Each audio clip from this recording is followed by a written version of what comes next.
Hello and welcome to the Indian Express news analysis. तो दोस्तों आज की डेट है 25 जनवरी ऑफ 2019 और यहां हम डिस्कस करते हैं वो सारे इंपॉर्टेंट आर्टिकल्स जो आपके एग्जाम पर्सपेक्टिव से काफी ज्यादा इंपॉर्टेंट होते हैं। So if you are preparing for IAS, NDA, CDS, CAPF और SSC, this video is going to be really helpful for you. तो सबसे पहले देखते हैं कि वो कौन से आर्टिकल्स है जो आज हमें डिस्कस करने हैं। उससे पहले दोस्तों आज के न्यूज़पेपर में बहुत सारे यहाँ पे एड्स आए थे, पता नहीं क्यों, लेकिन उसमें एक इंपॉर्टेंट एड यहाँ पे जो है दिल्ली पुलिस के द्वारा आया था। तो for in order to make sure कि यहाँ पे जो टेररिज्म एक्टिविटी थी हमारी कंट्री में या क्राइम जो होते हैं तो उसको रिड्यूस करने के लिए यहाँ पे पब्लिक क्या कर सकती है, तो उसके बारे में ये पूरा यहाँ पे जो है एडवर्टाइजमेंट आया हुआ था कि अगर आप किसी को भी यहाँ पे कार बाइक कुछ बेचते हैं तो सबसे पहले बाहर की क्रेडेंशियल ले लीजिए, या फिर अगर आप किसी को रेंट पे दे रहे हैं अपना घर तो किसी भी ऐसे इंसान को मत दीजिए जिसकी आइडेंटिटी आपने नहीं ली हुई है। तो उन सारी चीजों के बारे में लिखा गया, काफी इंपॉर्टेंट है ये, so that our country remain safe from any of the terrorist activities. अगली बात करेंगे दोस्तों, एडिटोरियल पेज पे लेफ्ट साइड पे जो पहला आर्टिकल आया है ये वर्ल्ड इकोनॉमी से रिलेटेड आया है। यहाँ पे बोला यह जा रहा है कि दोस्तों की वर्ल्ड इकोनॉमी में थोड़ा सा डाउन टाउन चल रहा है, जिसके संदर्भ में यहाँ पे जो ऑयल प्राइस है वो थोड़े रिड्यूस हो सकते हैं और जो इकोनॉमिक एक्टिविटी वो भी काफी ज्यादा कम हो गई है। उसी के संदर्भ में यहाँ पे इंडिया में क्या इफेक्ट आने वाला है और क्या मेजर चेंजेस है जो हम कर सकते हैं ताकि हमारी इकोनॉमी जो है वो धीरे धीरे बढ़ना शुरू करे, तो उन सब चीजों के बारे में डिस्कस करेंगे इस आर्टिकल में। उसके ठीक नीचे वाला आर्टिकल दोस्तों यहाँ पे ईवीएम मशीन के बारे में है। इलेक्ट्रॉनिक वोटिंग मशीन के बारे में हमने कल भी डिस्कस किया था, यहाँ पे भी कुछ इंपॉर्टेंट पॉइंट्स है तो उसे यहाँ पे एक्सट्रैक्ट करके डिस्कस करने वाले हैं। तो ईवीएम से रिलेटेड हमने कल भी ये डिस्कस किया था कि अगर मान लीजिए आप पर्टिकुलर जो या पोलिंग स्टेशन अगर वहां पे हार जाते हैं तो यूजुअली पॉलिटिकल पार्टीज बोलते हैं कि ईवीएम मशीन को यहाँ पे हैक किया गया है, लेकिन यहाँ पे जब हैकाथॉन हुआ था और बोला गया था कि आप हैक करके दिखाइए ईवीएम को, तो एक्चुअली बहुत सारे लोग फेल कर गए थे। उसके बावजूद रिसेंटली ये कंट्रोवर्सी में इसलिए आ गया क्योंकि यहाँ पे एक कोई साइबर एक्सपर्ट है जिसने ये बोला है कि जो 2014 के यहाँ पे लोकसभा के इलेक्शन थे उसमें यहाँ पे हैक किया गया था ईवीएम मशीन्स को, तो इसी वजह से ये पूरा आर्टिकल आया हुआ है। ये जो सेंटर में आर्टिकल आया दोस्तों काफी पॉलिटिकल इन नेचर है। यहाँ पे फिर से बताया जा रहा है कि जो प्रियंका गांधी जी है ये वापस पॉलिटिक्स में आना चाहती हैं, तो क्या स्ट्रैटेजी रहने वाली है लोकसभा इलेक्शन में, तो उन सब चीजों के बारे में डिस्कस किया जा रहा है। एग्जाम पॉइंट ऑफ व्यू से बिल्कुल इंपॉर्टेंट नहीं है तो नहीं डिस्कस करेंगे।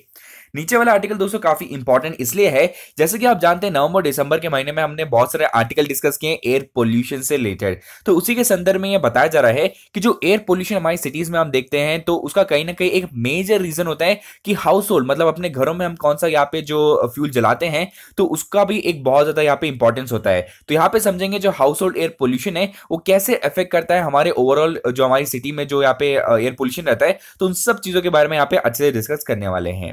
नेक्स्ट पेज जो चलेंगे यहाँ पे जो इंपॉर्टेंस बताई जा रही है स्कूल्स की, तो यहाँ पे एक पर्टिकुलर स्कूल यानी कि नवोदय विद्यालय के बारे में बताया जा रहा है। दिसंबर के महीने में हमने एक न्यूज आर्टिकल डिस्कस किया था जिसमें जो नवोदय स्कूल में पढ़ने वाले बहुत सारे बच्चे हैं 10th 12th के, तो उन्होंने बहुत ज्यादा यहाँ पे सुसाइड कमिट किया, तो उसका पूरा स्टैटिस्टिक्स आया था फ्रंट पेज पे।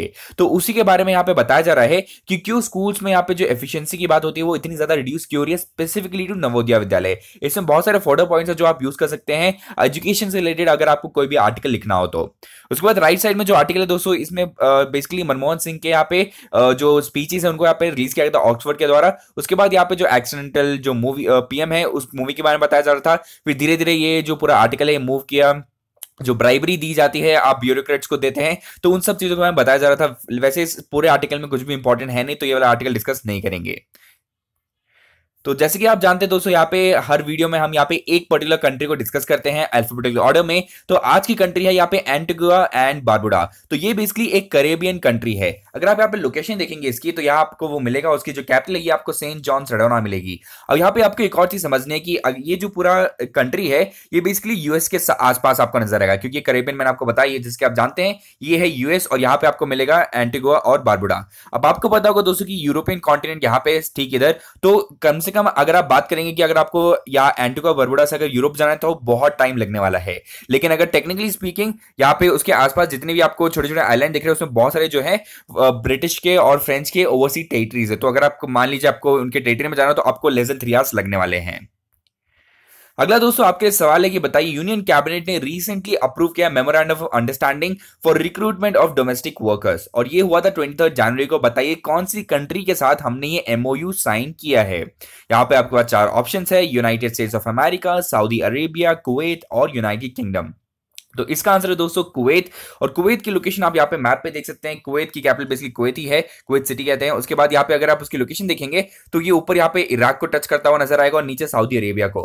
कंप्लीटली मिडिल ईस्ट में काफी इंपॉर्टेंट रोल प्ले करता है कुवैत यहाँ पे। उसके के साथ साथ आप देखेंगे यहाँ पे पर्शियन गल्फ आपको नजर आएगा। कुवैत की तरह यहाँ पे एक और छोटी सी दो कंट्रीज है दोस्तों जिसका आपको नाम पता होना है, जैसे कि यहाँ पे कतर आप देखेंगे और एक और है यहाँ पे बहरीन। उसके बाद चलते हैं दोस्तों यहाँ पे आर्टिकल की तरफ। यहाँ पे सबसे पहले बात करेंगे वर्ल्ड इकोनॉमी की। तो बोला ये जा रहा है दोस्तों कि इंटरनेशनल मॉनेटरी फंड ने इंडिया की जो यहाँ पे ग्रोथ है तो उसे प्रोजेक्ट किया था 7.5, लेकिन अप्रैल के महीने में दोस्तों जो पिछले साल बात कर रहे थे तो उसके मुकाबले काफी ज्यादा कम कर दिया गया है जो हमारी ग्रोथ यहाँ पे प्रोजेक्ट की जा रही है। तो कहीं ना कहीं इसका रीजन ये बताया जा रहा है कि वर्ल्ड इकोनॉमी में अभी यहाँ पे इतनी इकोनॉमिक एक्टिविटीज नहीं हो रही है। जैसे कि आप जानते हैं कि जो ट्रेड बैरियर शुरू हो गए थे यूएस और चाइना के बीच में, उसी के साथ साथ कहीं ना कहीं यहाँ पे जो सप्लाई चेन है ग्लोबल तो वो थोड़ा सा इफेक्ट हो गया था। उसी के बाद अगर क्लाइमेट चेंज की बात करेंगे तो वो कहीं ना कहीं जो हमारे इकोनॉमिक प्रॉस्पेरिटी है उसको रिड्यूस करता जाता है। अगली बात करेंगे दोस्तों, अगर यहाँ पे इकोनॉमिक स्लोडाउन आ जाता है तो ऑयल की डिमांड जो है वो रिड्यूस हो जाती है। अब डिमांड रिड्यूस हो जाएगी तो क्या होगा, तो प्राइसेस रिड्यूस हो जाएंगे। इसी वजह से ऑयल के प्राइसेस रिड्यूस हो सकते हैं ऐसा बोला जा रहा है। लेकिन आप जानते हैं अक्टूबर के महीने में ऑयल के प्राइसेस कितने हाई थे, अक्टूबर 4 या 5 के आसपास तो $85 पर बैरल चल रहा था, लेकिन फिर धीरे धीरे रिड्यूस हो गया और इवन अक्टूबर के महीने में हमारी जो रुपए की वैल्यू है वो काफी ज्यादा बढ़ गई थी। उसके बाद बात करेंगे यहाँ पे इन्फ्लेशन की। इन्फ्लेशन दोस्तों होती है महंगाई। महंगाई का जो अगर बात करेंगे तो आरबीआई का यहाँ पे एम ये रहता है कि इन्फ्लेशन को कंट्रोल करके रखना है, लेकिन इस वक्त जो इन्फ्लेशन है वो काफी ज्यादा कम है, 4% चल रहा है, काफी अच्छी बात है। तो ऐसे केस में होता ही है कि आरबीआई क्या करता है कि वो इंटरेस्ट आसानी से दे देता है लोगों को ताकि उनको इकोनॉमिक एक्टिविटी को यहाँ पे ऑर्गेनाइज करने के लिए और ज्यादा पैसे उनके हाथ में हो। तो ये कुछ मॉनिटरी पॉलिसीज है जो आरबीआई से रेगुलेट कर सकता है। उसके बाद अगर वर्ल्ड इकोनॉमिक फोरम की बात करेंगे जो कि डेवोस में हो रही थी, तो उसमें यह बोला कि जो ट्रेड टेंशन होते हैं बिटवीन डिफरेंट कंट्रीज, तो इससे क्या होता है कि डिट्रॉइट होता है इकोनॉमी, तो उसको रिड्यूस करने की जरूरत है। जो यहाँ पे आप टैरिफ लगाते हैं तो उसको रिड्यूस करेंगे तो कहीं ना कहीं जो इकोनॉमिक बैरियर रहता है दो कंट्रीज के बीच में वो रिड्यूस हो सकता है। उसके बाद बताया जा रहा है कि हम लोग इंडिया में क्या रिपेयर जॉब्स कर सकते हैं ताकि हमारी जो इकोनॉमी है उसे बूस्ट मिल सके। पहली बात करेंगे दोस्तों जीएसटी के बारे में। जैसे कि आप जानते हैं गुड्स एंड सर्विस टैक्स बहुत ही एक फ्लैगशिप प्रोग्राम था, लेकिन उसके इंप्लीमेंटेशन में बहुत सारे चैलेंजेस थे। तो कोशिश ये कर रही है कि आप जो इतने सारे लोगों को यहाँ पे टैक्स ब्रैकेट में लेकर आ रहे हैं तो कंप्लायंस को भी इजी कर सके, कि मतलब अगर आपके ऊपर टैक्स फाइल करना है तो आसानी से आप कर सके। उसके बाद बोला जा रहा है कि यहाँ पे जो रेजोल्यूशन है कि अगर मान लीजिए आपके पास बैड लोन है या जो स्ट्रेस एसेट्स है तो उसको कैसे यहाँ पे रेगुलेट कर सकते हैं। क्योंकि अगर मान लीजिए बहुत सारे ऐसे बिजनेसमैन होते हैं जो बैंक के पास आते हैं, लोन लेते हैं, लेकिन फिर वो लोन नहीं चुका पाते हैं, तो वो जो लोन्स होते हैं वो बेसिकली धीरे धीरे स्ट्रेस एसेट बन जाते हैं, फिर बैड लोन्स बन जाते हैं। तो कैसे उसको यहाँ पे रिजॉल्व कर सकते हैं, तो उसके बारे में यहाँ पे एक सोल्यूशन लाने की जरूरत है। अगला दोस्तों, क्योंकि हम यहाँ पे आईएमएफ और डब्ल्यूएफ के बारे में बात करें तो आईएमएफ के बारे में सबसे पहले पढ़ते हैं, इंटरनेशनल मॉनिटरी फंड। तो ये जो पूरी ऑर्गेनाइजेशन है इसका जो हेडक्वार्टर है ये आपको वॉशिंगटन डीसी और यूनाइटेड स्टेट्स में मिलेगा। उसी के साथ साथ दोस्तों अगर यहाँ पे वर्ल्ड इकोनॉमिक फोरम के बारे में बात करेंगे तो इसका हेडक्वार्टर आपको स्विट्जरलैंड में मिलेगा, जिसकी जगह का नाम है कोलोग्नी। और उसी के साथ साथ ये जो पूरा एक नॉन प्रॉफिट ऑर्गेनाइजेशन है डब्ल्यूईएफ। अगला चलते हैं दोस्तों ईवीएम मशीन्स के बारे में। तो यहाँ पे पूरे आर्टिकल में ये बोला जा रहा है कि यूजुअली देखा जाता है जब से यहाँ पे ईवीएम की इंप्लीमेंटेशन हुई है तब से ही पॉलिटिकल पार्टीज यही कोशिश करते हैं कि यहाँ पे ब्लेम सारा लगा दिया जाए ईवीएम पे। लेकिन जनरल इलेक्शन जब 2004 में होता, जब से ईवीएम की शुरुआत हुई है तब से अब बहुत सारे ऐसे सिनेरियोस आ चुके हैं। इसी वजह से इलेक्शन कमीशन ने क्या किया, उन्होंने वीवीपैट की यहाँ पे सुविधा प्रोवाइड की, जिससे क्या होता है कि यहाँ पे आपको ऑडिट ट्रेल में यहाँ पे एक एविडेंस मिल जाता है कि आपने किसको वोट किया है। लेकिन उस पर भी बहुत सारा यहाँ पे ब्लेम किया जा रहा है। लेकिन अगर मान लीजिए अगर आप पूरा वीवीपैट को ही यूज करना शुरू कर देंगे तो इसमें और बैलेट सिस्टम में कोई डिफरेंस बचेगा ही नहीं। और दूसरी बात दोस्तों, मैंने आपको कल भी बताया था कि आप एक डीआरएस के जैसे एक सिस्टम लेकर आ सकते हैं, जिसके अंतर्गत आप बेसिकली एक पोलिंग स्टेशन में पूछ सकते हैं कि बताइए ईवीएम मशीन यहाँ पे ठीक से चली है या नहीं चली है। लेकिन यहाँ पे एक या दो बार से ज्यादा आपको चांसेस नहीं दिए जाएंगे। और क्योंकि दोस्तों ये इलेक्शन ईयर है तो इलेक्शन कमीशन काफी ज्यादा इंपॉर्टेंट हो जाता है, तो उसके बारे में आपको पता होना चाहिए कि इलेक्शन कमीशन बेसिकली एक ऑटोनॉमस कॉन्स्टिट्यूशनल बॉडी है। अब ये इलेक्शन करवाता है लोकसभा के, यहाँ पे स्टेट लेजिस्लेटिव के, उसी के साथ साथ जो इलेक्शन होते हैं प्रेसिडेंट और वाइस प्रेसिडेंट के, वो भी इलेक्शन कमीशन ही करवाता है। और इसको जो फॉर्म किया गया था 25 जनवरी ऑफ 1950 को। और ये वही दिन है दोस्तों जिस दिन यहाँ पे नेशनल वोटर डे भी सेलिब्रेट किया जाता है। और दोस्तों इसके बारे में हमने कल भी डिस्कस किया था कि हम इसको हैक कर सकते हैं नहीं कर सकते हैं, लेकिन मैंने आपको कल भी बताया था कि यहाँ पे जब हैकाथॉन हुआ था तो बहुत सारे लोगों ने यहाँ पे ट्राई किया था लेकिन नहीं कर पाए थे। उसी के साथ साथ यहाँ पे एक बताया जाता है डिसीजन रिव्यू सिस्टम का एक यहाँ पे एक प्रोविजन प्रोवाइड कर सकते हैं ताकि जो स्टैटिस्टिकली पब्लिक को भी ऐसा पता चल जाए कि ईवीएम में कोई भी खराबी नहीं है। अगली बात करेंगे सबसे इंपॉर्टेंट आर्टिकल आज की न्यूज़पेपर में, जो है हाउस होल्ड एयर पोल्यूशन।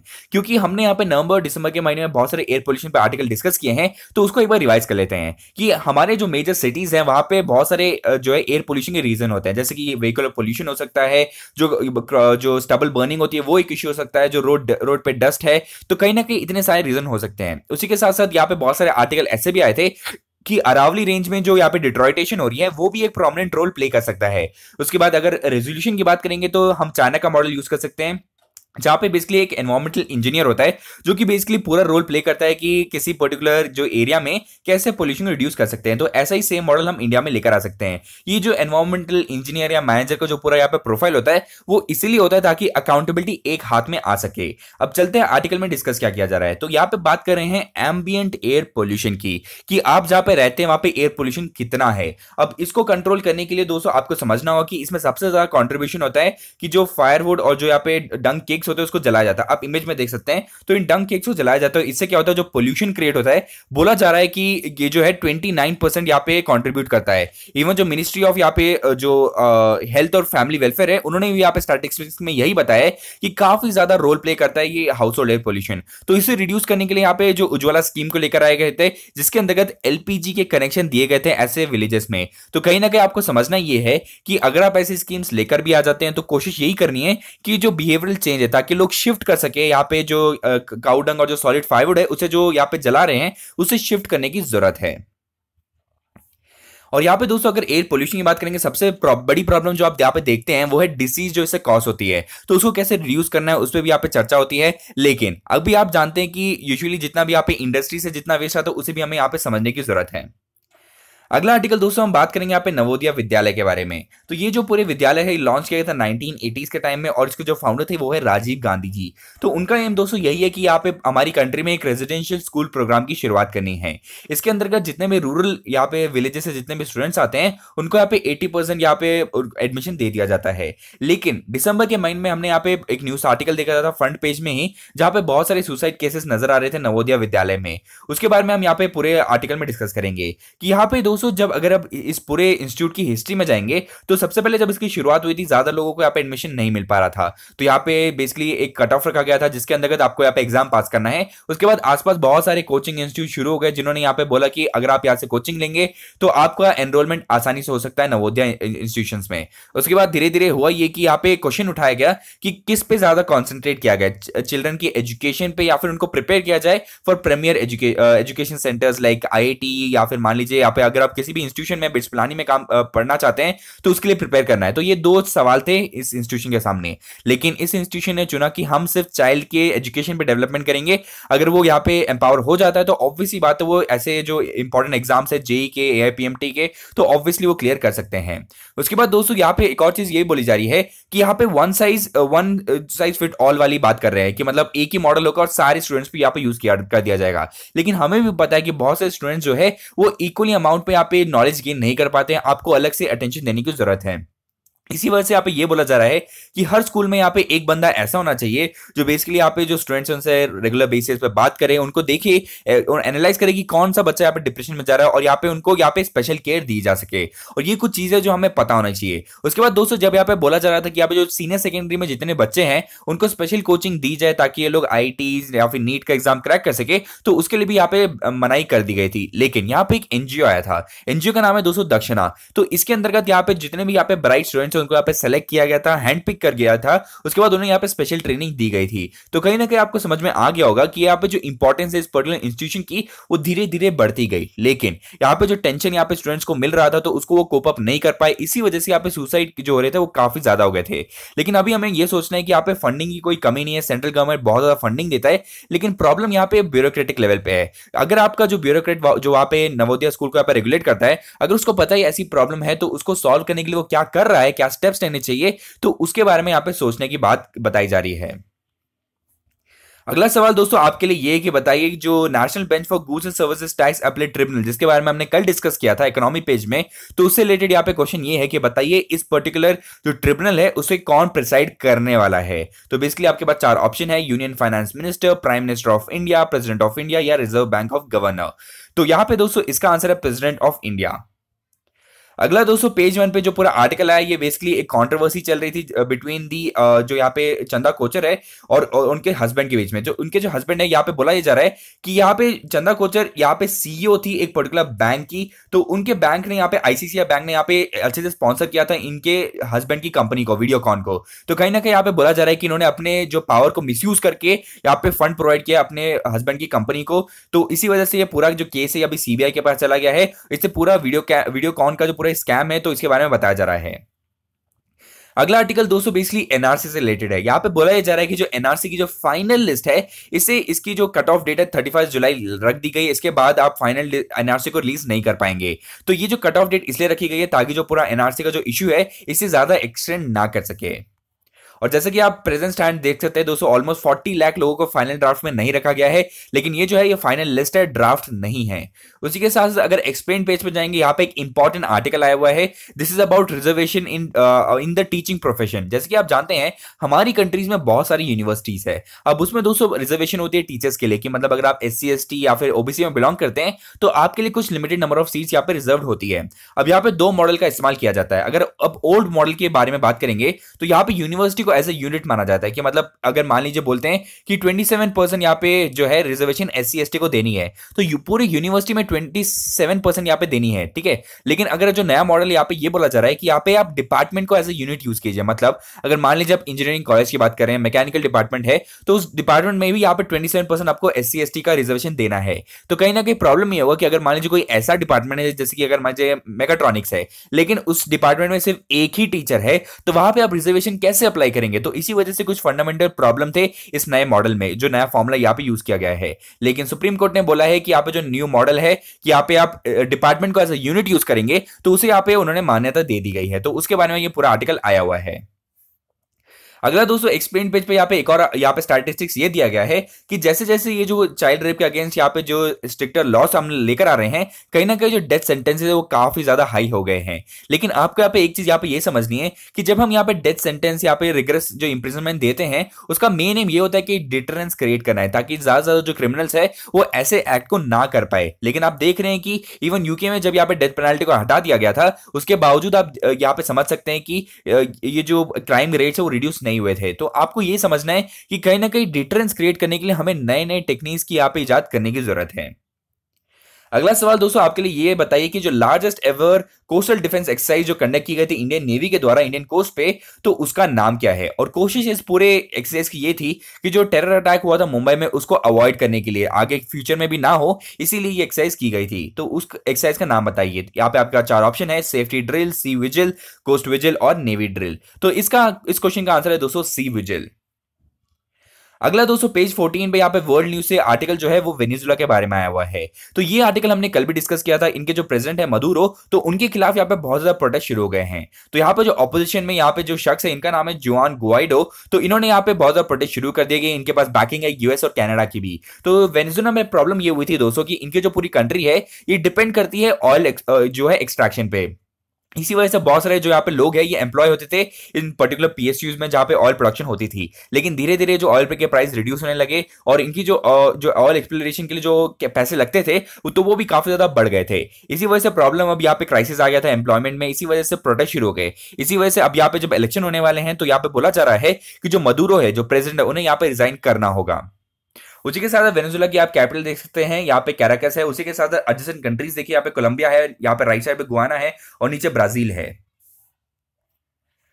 अगला आर्टिकल दोस्तों PCR से रिलेटेड है। यहाँ पे PCR का मतलब होता है पब्लिक क्रेडिट रजिस्ट्री। इसके अंतर्गत दोस्तों अगर यहाँ पे आप किसी भी बैंक में जाके क्रेडिट लेते हैं या लोन लेते हैं तो आपका बेसिकली नाम आ जाएगा इस पर्टिकुलर लिस्ट में, ताकि यहाँ पे जो कोई भी बैंक है वो जाके देख सकता है कि आपके ऊपर कितना लोन है, आपने कौन कौन से बैंक से कब कब यहाँ पे लोन लिया है, कितना चुकाया है। इससे फायदा ये होगा दोस्तों कि अगर कोई भी बैंक यहाँ पे आपको लोन देता है तो बेसिकली हर बैंक के बीच में एक सिनर्जी होगी। उनको पता होगा कि किसको यहाँ पे लोन देना चाहिए, किसको नहीं देना चाहिए। तो यहाँ पे दोस्तों यहाँ पे जो डिप्टी गवर्नर है वायरल आचार्य जी, वो बोल रहे हैं कि PCR को एज एन एक्ट लेकर आया जा सके ताकि उसके पीछे एक स्ट्रॉन्ग लॉ भी बैक कर सके। तो वायरल आचार्य दोस्तों रिसेंटली भी न्यूज में थे नवंबर के महीने में, जब आपको पता है कि RBI और यहाँ पे जो गवर्नमेंट के बीच में टसल शुरू हो गई थी। उन्होंने यहाँ पे बहुत सारे इंपॉर्टेंट मुद्दे यहाँ पे बताए थे कि रेगुलेशन का इशू जो RBI में था, उसी के साथ साथ जो सरप्लस फंड जनरेट होता है, तो उसके बारे में इन्होंने बहुत बड़ी स्पीच दी थी जो काफी ज्यादा कॉन्ट्रोवर्शियल हो गई थी।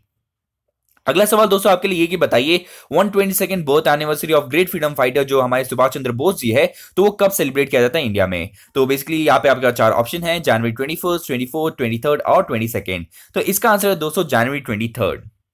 तो दोस्तों आज के लिए इतना ही है। आशा करता हूं आपको वीडियो पसंद आया तो इस वीडियो को लाइक कीजिए, शेयर कीजिए दोस्तों के बीच और सब्सक्राइब करना ना भूलिएगा। Thank you and have a nice day. जय हिंद।